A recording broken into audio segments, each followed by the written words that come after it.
This episode of the Totally Rad Show is brought to you by HostGator. I don't think that's a gator. Coming up, we check out an ARMA 2 mod that brings zombies into the game. It's called DayZ.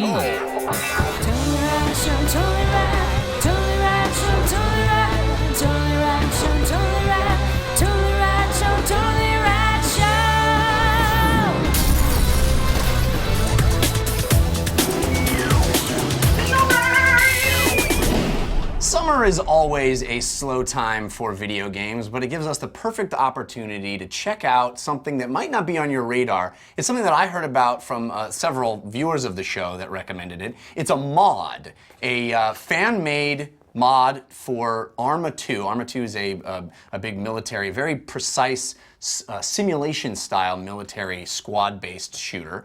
But this is a mod that converts that military game into a zombie experience. It's called DayZ, and it's a. I have to say, it's definitely still in beta, and we ran into numerous problems. Alpha. It's in beta now. Yeah.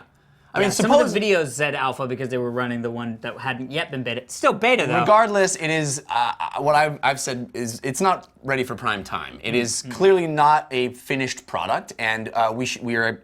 it's not like Minecraft was in beta, you know what I mean? Well, yeah, I mean, early Minecraft is a lot different than late Minecraft. Well, true. But suffice it to say, this is not something we're approaching as a completed product. Now, from what I understand, it has been taken under the wing of the actual designers of ARMA, and they're going to include it in ARMA 3 as an official product, which is pretty exciting. But smart.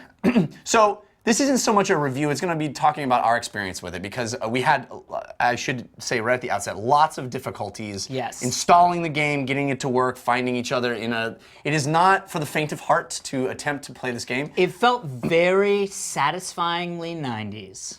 It is very old school PC game experience. Quick How would you describe? solve. Just so we don't have to. How would you describe how it is? So the way ARMA 2 works is it takes a lot of the things that you don't have to do and don't have to worry about in shooters, like nourishing yourself, keeping yourself hydrated, bandaging wounds if you're bleeding, breaking limbs and taking care of that. It takes all those devices and applies them into a survival experience with a zombie outbreak. So in this game, you will spawn into a world that is enormous and hugely populated with towns and houses and roads and a sea and islands. Desolate, though. Desolate. Right. And you have to survive. In early versions of the game, evidently, you started with a gun, but now, from what it seems to us, is that you start with almost nothing. Yep. A flashlight, some bandages, that's about it. And you have to scavenge your way to survival. You have to build up, avoid zombies. In this game, zombies are dangerous. One can easily kill you. And the other big thing that you have to worry about is these sensors on the side of the screen that tell you how much noise you're making and how visible you are. So in a lot of ways, it's a stealth game, because if a zombie sees you or multiple zombies see you, they're not going to stop. They are going to chase you and chase you. Yep. So it's a lot about being as quiet, slow, and methodical as you can be as you try to find things that help you survive. Which is a very different take than a lot of zombie games, and it's much more serious in this game because the stakes are so high. You will die if you deal with a zombie and are not armed or prepared. Dan, tell me about your experience in DayZ. In DayZ. I think it's a very special experience, and experience is the key word more than winning, gameplay, whatever. It's really an experience. I think all of us are looking at the potential of what it is more than what it actually is now. For sure. But even in that, you know, I've always wanted to play something like that. I've always asked for this, and now I'm getting, a taste of what that is, which is, it's like, it's one hit, you're dead, but, well, yeah, one hit with a bullet and you're dead. There are people that acquire bullets in the game.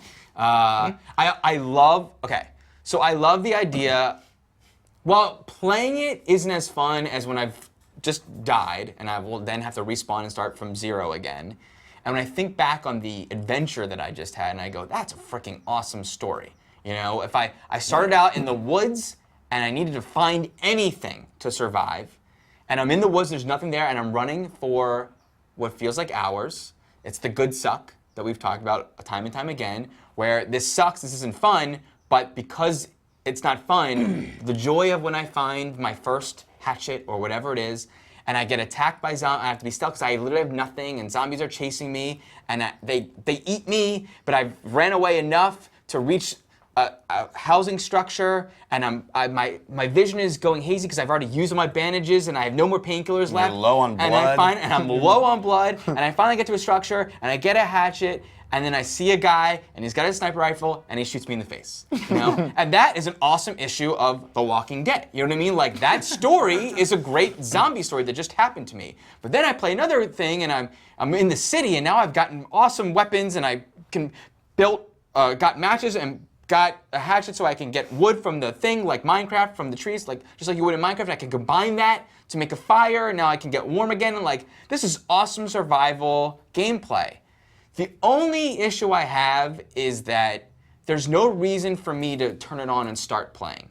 Like, there's just no goal at all. I wish there was I wish there was a survive for 5 days, or reach, if I had to survive and trek along the land to reach the other side of the island where the oasis, where the boat is to take the away. survivor city is. Yeah, something. I need some sort of goal because I don't really have a reason. Once I've acquired a good stead, you know, and before it's night, it's gonna be night soon and it's gonna be way harder. But right now, I've got all my shelter, I've got everything.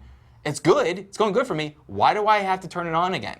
You know, it's only gonna get worse. Right now, If only life were like that. Yeah. I'm gonna save my game right here. Yeah. the only awesome thing I want to say is, like I just mentioned, incredible, like Journey, incredible, silent, anonymous, cooperative experiences happen where you have to communicate to the other person without speaking, although you can type, but without speaking. Well, some servers don't have that.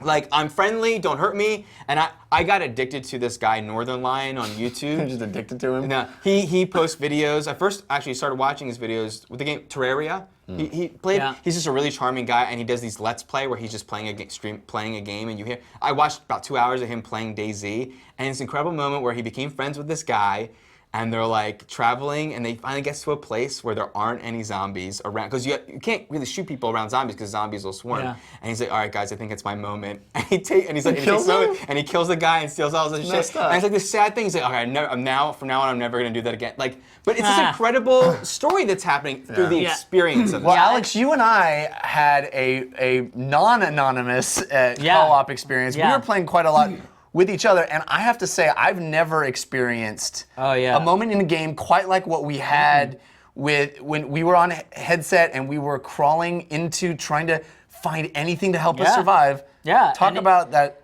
Well, it's an interesting, you know, I mean, I 100% agree with Dan. It's more about the experience than it is about doing anything in the game. And you know, I think if they could solve a couple things and make it really easy. One, More than a couple. but I think a grouping mechanic. Yeah. And a port to your friend at the start of your game mechanic. And this to work game on inventory management too. Sure, but at least but I feel like that because we would spend 2 hours trying to figure out where are you, what lighthouse, which trees are you looking at, what color are the zombies. All right, I'm just gonna kill myself again, and maybe I'll get closer spawn, to you. You know what I mean? Yeah. So an hour and a half later, we spawned right next to each other, and then it was like, now we are playing the game. And even you said, now we are playing that. Like, this is the game. The game just started. Because we were literally like, okay, there's houses here. Let's try the outskirt houses. Okay, wait, there's zombies over there. And there were a couple times when we were like walking through a field and we were getting closer and closer that it was like, I mean, I was even like, Jeff, just stop. Stop walking. Like, what? What are you talking about? Stop walking. And I was like, turn to my character, and I was like, slowly walk towards me. Just don't even look. Just keep walking. And I'm looking behind you because there's a zombie that's like crawling right behind you, and I'm like, okay, just keep walking, slowly walk. And when you say walk, it really is walking. Yeah. I mean, the worst thing you can do in this game is run. Yeah, basically you are running is not almost good. always slow, Yeah. crouched, Yeah. hidden. Yeah. And in other games, I mean, you and I had this conversation. You referenced the first original Assassin's Creed. Where in a lot of games, walking slowly can be so tedious, but for some reason here, when it's working at its best, the tension is so high that it feels exciting. And that's the thing, is this game, unlike almost any other zombie game, scares the shit out of me.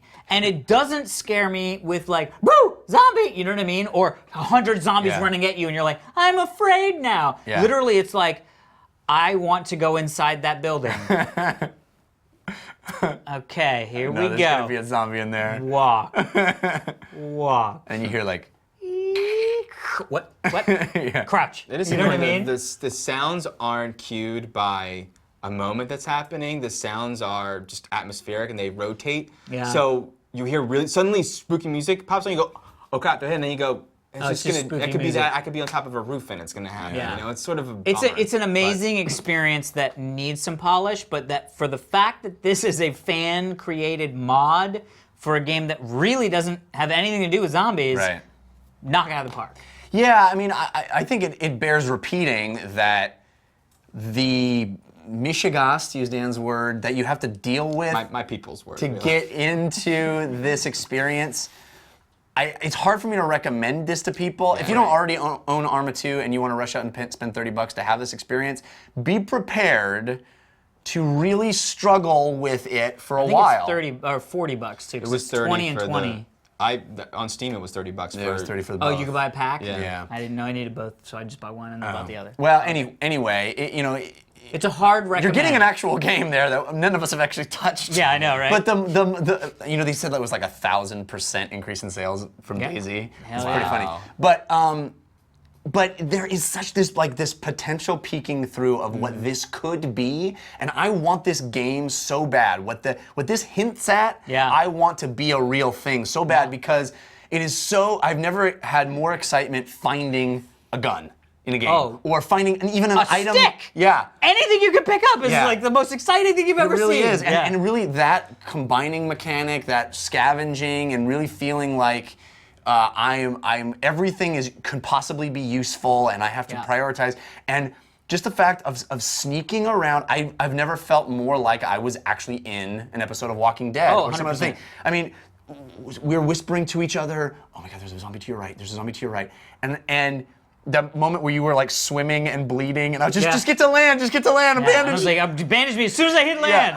Yeah, it's incredible. It's just beneath this layer of an incredibly clunky interface, a inventory system that is bonkers, and there's no tutorial, so you have to like watch videos to even figure out how to pick something up. A serverless system that literally is from the 90s. You know what this game does that is probably the ARMA 2-ness of it, or the ARMA-ness of it, or whatever? Even though we both reference Walking Dead, whereas every other video game tries to give you a first-person experience and a cinematic experience, this really does a simulation of what it would be like to survive this torment. Yeah. Like, that's what it is. More than having a cinematic experience, or this feels like I'm in The Walking Dead. Like when you were like, be quiet, I'm walking. Because in real life, you would walk. Yeah. You would just, you wouldn't just go out guns blazing and take a chance. Yeah. No, you would just be, and this really simulates, if I really had to survive a thing, this happens to be zombies, you know? As opposed to hiding for 5 seconds and then I jump out and shoot and I'm stealth for a minute, but then it's action and whatever. I think it was reminiscent of Dark Souls in a lot of ways because the clunkiness, the level of difficulty, the raising of the stakes in the sense of I don't want to die because it's such a pain to try to find you again. Like all the that worst is when you get a really suck good because- item and you're in a building and you're surrounded by zombies and you know I can't get out of this building without dying. Yeah. And you're like, but I have this thing that repairs vehicles. And if there was like, Damn you. just a little bit of, as you say, a goal, or Yeah. I can encounter like a group of people, or if there was just a little bit of layer of storytelling Something, on there, yeah. something, this could so shine and be Yeah. just incredible. It already is a pretty amazing experience, and it is to be applauded. And I appreciate everybody that let us know about it. So, Hell yeah. All right, everybody, be sure to stick around. We're going to be answering one of your Twitter questions right after this. But first, we want to thank our sponsor, HostGator.com. HostGator can get your blog or website up and running in just minutes with plans starting at just $3.96 a month. You get 24/7 support and access to a website building tool with over 4,000 templates. Not only that, they will even migrate your current site over for free. For free.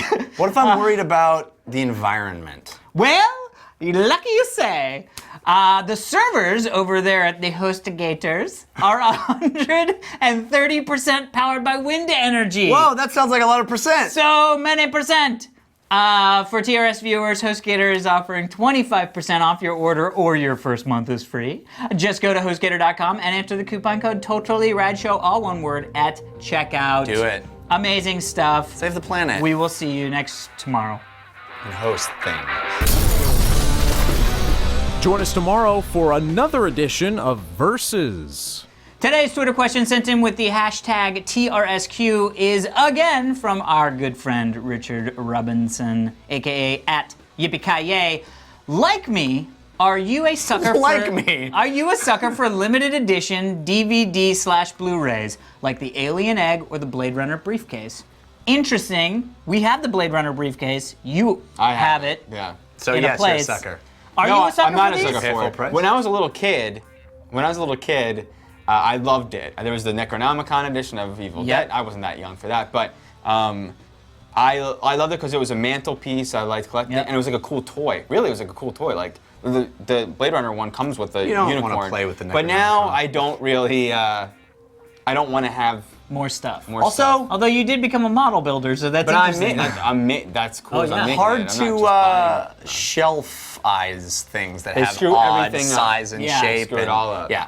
Yeah, it bugs me when board games have odd sizes and shapes too, because it's like, I like the uniformity of the. Yeah, I got. I'm not a huge collector of things like that. I actually went through a period where I realized there's no need anymore for me to own a DVD or a Blu-ray because you can so easily access the information on those. I'll say that, but I Using a did. I did Netflix or pre-order using the Avengers. I did the full 3D. The full edition? The massive 3D Blu-ray. Well, so then there you go, suck a town. but it's not. It doesn't have that's a not weird a- package yeah, or yeah, anything. That's not that. Well, but isn't that you mean the Avengers Assemble thing? What? There's a set called Avengers Assemble. It's all the movies leading up to Avengers. I gotta go order that. Yeah, right. Exactly. Thank you, and Yippee-Ki-Yay.